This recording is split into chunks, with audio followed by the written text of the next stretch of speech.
جو امام کو معاشرے کا مرکز بنا کر امت کے سامنے ظاہر کرتی ہے۔ دوسری نگاہ ایک سطح بالا تر جا کر امامت کو ایک نئے انداز سے ایک بالا ترین سطح پر جا کر دیکھنے کی صلاحیت عطا کرتی ہے۔ یہ نگاہ امام کی تقلید کی نگاہ ہے، یعنی امام ہر معاشرے میں اس معاشرے کی شرائط کے مطابق جو آئیڈیالوجی اس امت کے حوالے کر رہا ہے اس کو سمجھ کر اس کی پیروی کرنا۔ آپ کی خدمت میں عرض کیا امام کی تقلید کا معنی شرعی فقط شرعی تقلید نہیں، بلکہ وہ تقلید جو امام کی آئیڈیالوجی اور امام کے تفکر کی تقلید ہے، یعنی امامت معاشرے کو اس معاشرے کی شرائط کے اعتبار سے، ذہن میں رکھیے گا میں 1 ہجری سے لے کے اور آج تک کی بات کر رہا ہوں، امامت اپنی امت کو اس کے معاشرے کی شرائط کے اعتبار سے کیا ڈائریکشن دے رہی ہے، کیا بتا رہی ہے کہ کن قوانین کے تحت تم نے زندگی گزارنی ہے تاکہ تم اپنے اصلی ہدف کی طرف پہنچ سکو، اس آئیڈیالوجی کی تقلید۔ یہ ہے امامت کو دیکھنے کی دوسری نگاہ۔ یہ کیا نگاہ ہے؟ یہ وہ نگاہ ہے کہ جس کو اصحاب حسین سمجھ گئے تھے کہ امام کی آئیڈیالوجی کیا ہے کربلا میں، اور ایک مرتبہ جب انہوں نے امام کی کربلا کی آئیڈیالوجی کو سمجھ لیا تو وہ امام کے ساتھ ایسی مضبوطی سے جڑ گئے کہ پھر جو امامت کا اصلی ہدف تھا کربلا برپا کرنے کا، اس ہدف تک امامت کے ساتھ ساتھ رہے اور اس ہدف تک امامت کو پہنچایا۔ یہ وہ دوسری نگاہ تھی۔ بس جب یہ دوسری نگاہ روشن ہو جائے تو پھر ایک اور نگاہ اس امت کی روشن ہوتی ہے کہ جس میں وہ امت اپنے امام کو اس ایسے مقام پر پہنچاتی ہے کہ وہاں سے امام پوری امت پر حکمرانی کر سکے۔ وہ کیا نگاہ ہے؟ میں اپنی جلدی اپنی بات کو تکمیل کی طرف لے کے جا رہا ہوں۔ اس نگاہ کو سمجھنے کے لیے ایک سادی سی مثال آپ کی خدمت میں پیش کروں۔ کل کی گفتگو کچھ سنگین ہو گئی تھی اور مجھے حکم دیا گیا ہے کہ میں آج مطالب کو تھوڑا آسان کر کے آپ کی خدمت میں پیش کروں تاکہ نتیجہ بہتر طریقے سے آپ تک پہنچ سکے۔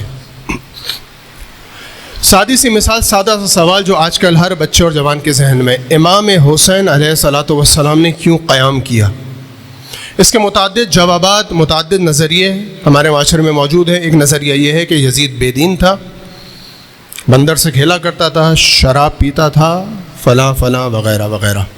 یہ ایک نگاہ ہے۔ ایک نگاہ یہ ہے کہ یزید امام کو بیعت کے لیے مجبور کر رہا تھا۔ امام کو یہ مشورہ دیا گیا تھا کہ آپ یمن چلے جائیے، نہ بیعت ہوگی نہ جنگ، لیکن اس کے باوجود امام نے کوفہ کا انتخاب کیا۔ کیوں؟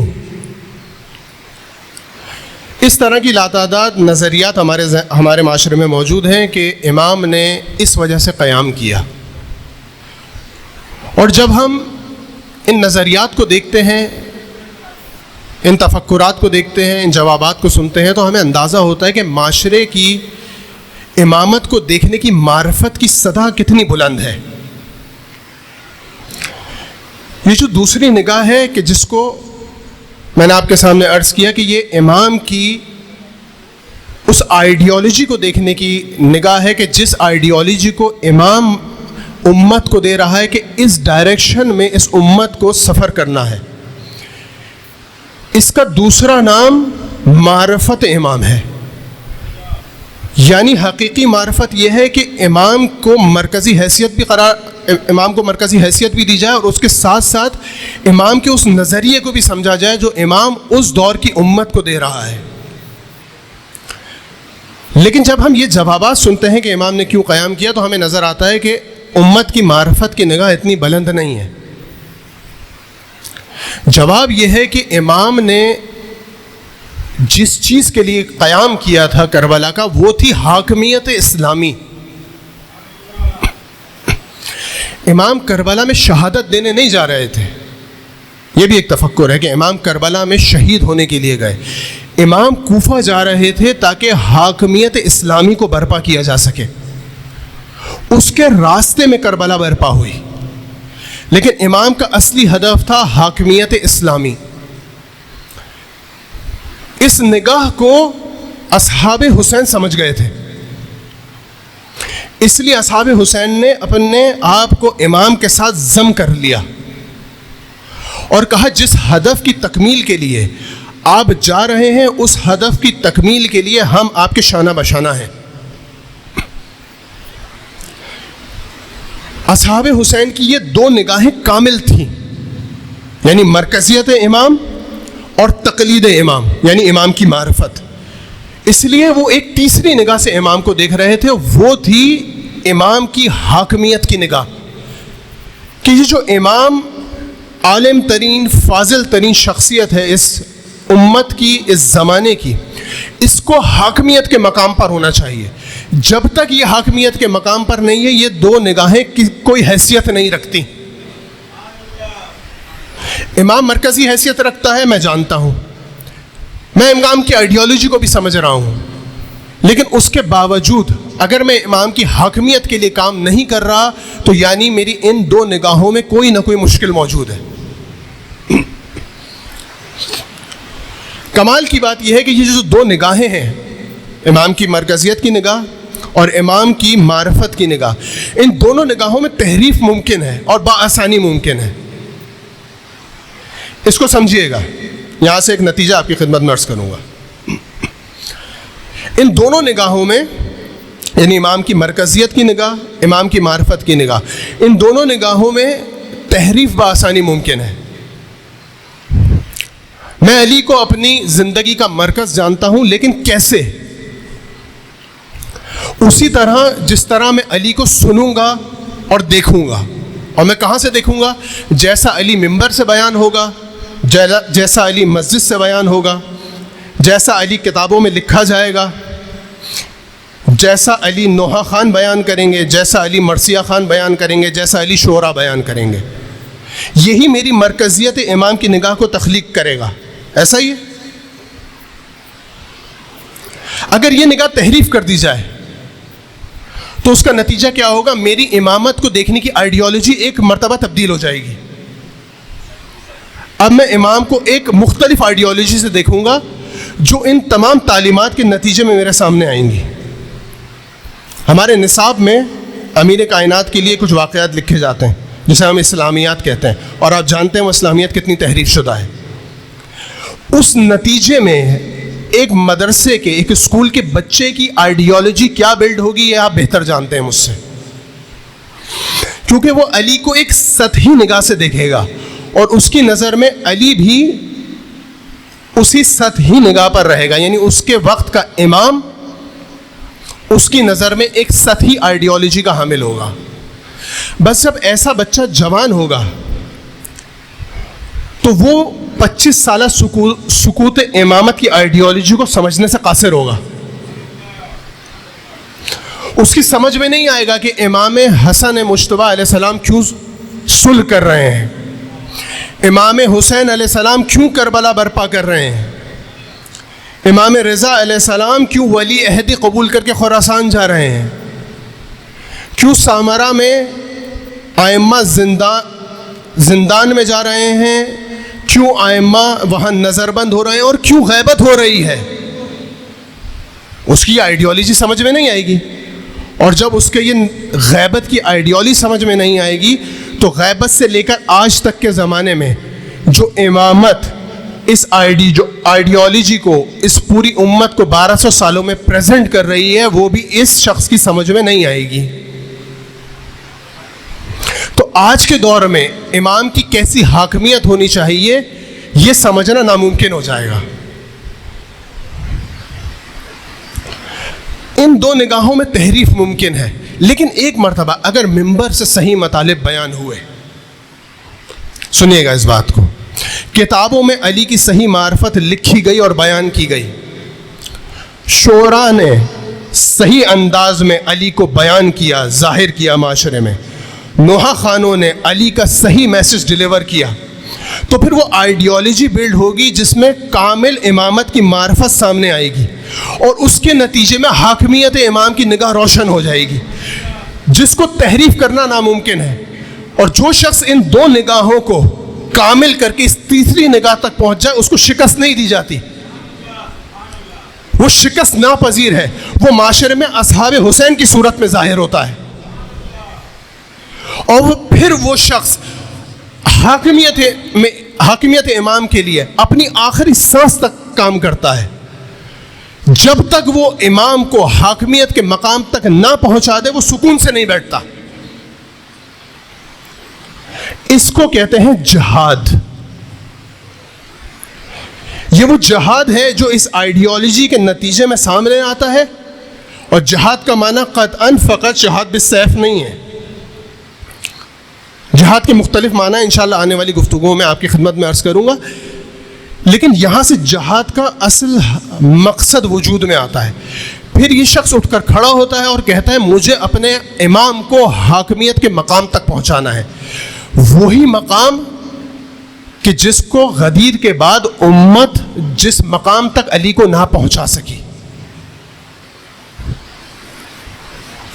غدیر میں امیر کائنات کو علی نے امیر کائنات کا ہاتھ بلند کیا اور کہا دیکھ لو، دعوت ذوالعشیرہ سے لے کر آج تک جو علی میں تمہیں دکھاتا آ رہا تھا یہ وہ علی ہے کہ اب اس کی حاکمیت کا وقت ہے. لیکن جیسے ہی پیغمبر کی آنکھیں بند ہوئیں امت نے منہ پھیر لیا. کیوں؟ یہ اصل مقصد ہے آج کی گفتگو کا. کیوں امت نے آنکھیں بند کر لی اپنی بصیرت کی؟ کیونکہ یہ فردی ولایت پر تو یقین رکھتے تھے، لیکن ان کی اجتماعی ولایت کمزور تھی، جس کے لیے پیغمبر نے غدیر میں علی کا ہاتھ بلند کیا تھا. کیا فرق ہے اجتماعی اور فردی ولایت میں؟ غدیر کے بعد ایک مرتبہ جب پیغمبر علی کو خلافت سے ہٹایا گیا، منصب خلافت علی سے چھین لیا گیا، تو لوگوں نے کہا کہ ہماری شرعی ذمہ داریاں تو اس خلافت میں بھی پوری ہو سکتی ہیں. نماز کو کوئی نقصان نہیں ہو رہا، روزے کو کوئی نقصان نہیں ہو رہا، قرآن موجود ہے، حدیث موجود ہے، کیا مشکل ہے؟ خلیفہ وقت کوئی بھی ہو کیا فرق پڑتا ہے؟ علی کو تو ہم مانتے ہیں، کوئی مشکل نہیں ہے. لیکن ایک مرتبہ کیا ہوا کہ جب آہستہ آہستہ زمانہ آگے بڑھا، حدیث تحریف کرنا شروع کی گئی، حدیث کی ممنوعیت کی گئی، اور پھر ایک مرتبہ دیکھا گیا کہ کربلا برپا ہوئی. اور جب کربلا برپا ہوئی تو لوگوں کو اندازہ ہوا کہ یہ کیا ہوا؟ جس علی کو ہم مانتے تھے اس علی کی آل کو ہم سے آج چھین لیا گیا. یعنی یہ فرق تھا کہ فردی ولایت یہاں پہ ناکام ہو گئی، اور فقط وہ 72 تھے جو اجتماعی ولایت کے اہل تھے اور اجتماعی ولایت کو معاشرے میں اجرا کرنے جا رہے تھے. انہوں نے حسین کی خاطر اپنی گردنیں کٹا لی. یہ ہے فرق فردی اور اجتماعی ولایت میں. تو جو امام کی حاکمیت کی نگاہ کو اپنی نظر میں رکھتے ہیں وہ آج کے معاشرے میں آج کے علی اور آج کے حسین کی حاکمیت کے لیے کام کرتے ہیں، اور وہ حاکمیت الہی کو معاشرے میں قائم کرتے ہیں تاکہ آج کے معاشرے میں آج کے ولی، آج کے علی اور آج کے حسین کا ظہور ہو سکے.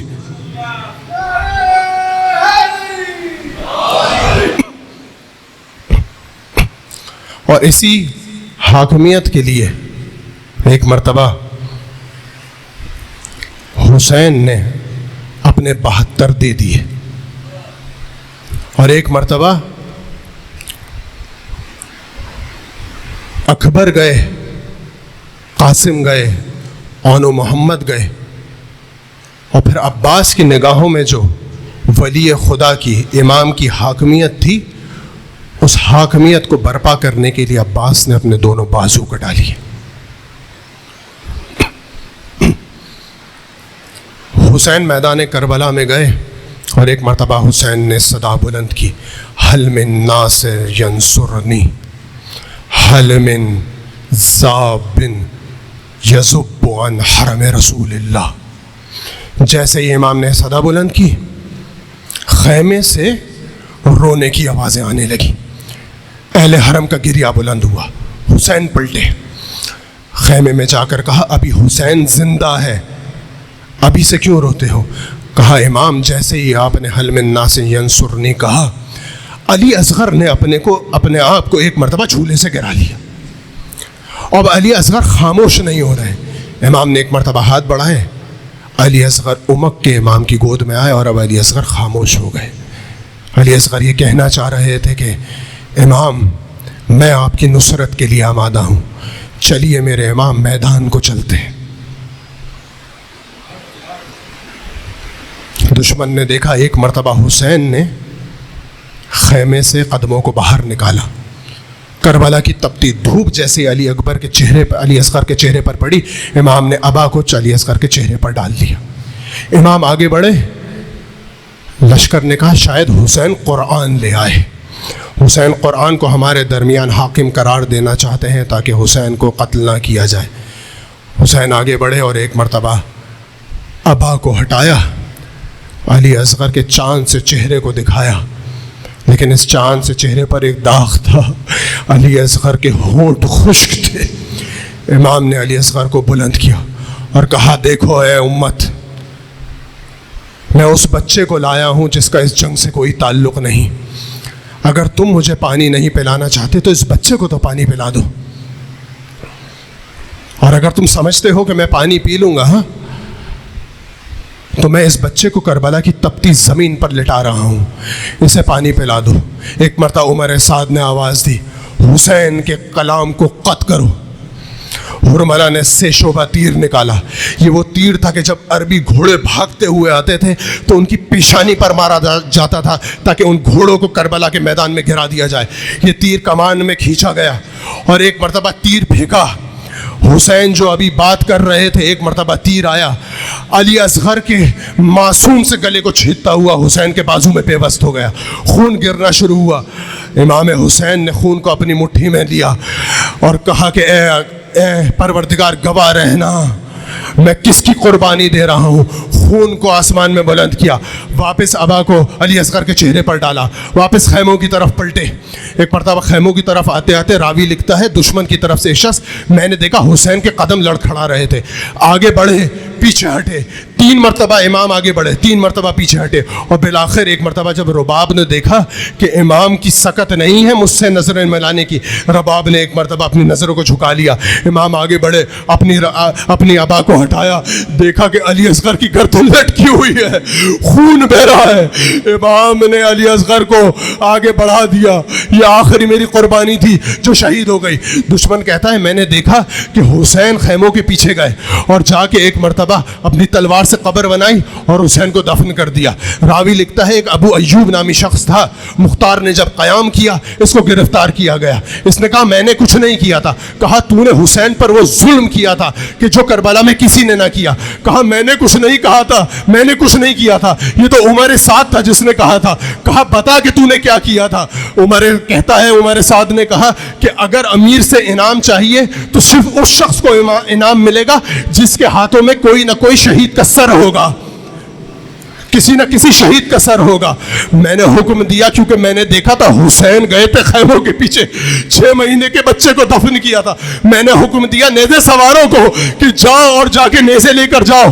نیزے سوار گئے، ایک ایک کر کے نیزہ گاڑنا شروع کیا، ہر نیزہ زمین پر جاتا، ہر نیزہ زمین پر جاتا، میں نے اپنی بات کو ختم کیا، ہر نیزہ زمین میں جاتا، ہر نیزہ خالی آتا۔ ایک مرتبہ کربلا کی آسمان میں ایک نیزہ بلند ہوا، زمین کربلا میں گیا، اب جو نیزہ باہر آیا اس میں 6 مہینے بچے کا جسم، امام صادق نے اپنی کہ جس طریقے سے ایک پرندے کے گردن کو اس کے جسم سے توڑا جاتا ہے، ملعون نے ایک مرتبہ علی اصغر کی گردن کو علی اصغر کے جسم سے جدا کر دی. الا لعنت اللہ علی القوم الظالمین وسیعلم الذین ظلموا ای منقلب ینقلبون. ماتم حسین.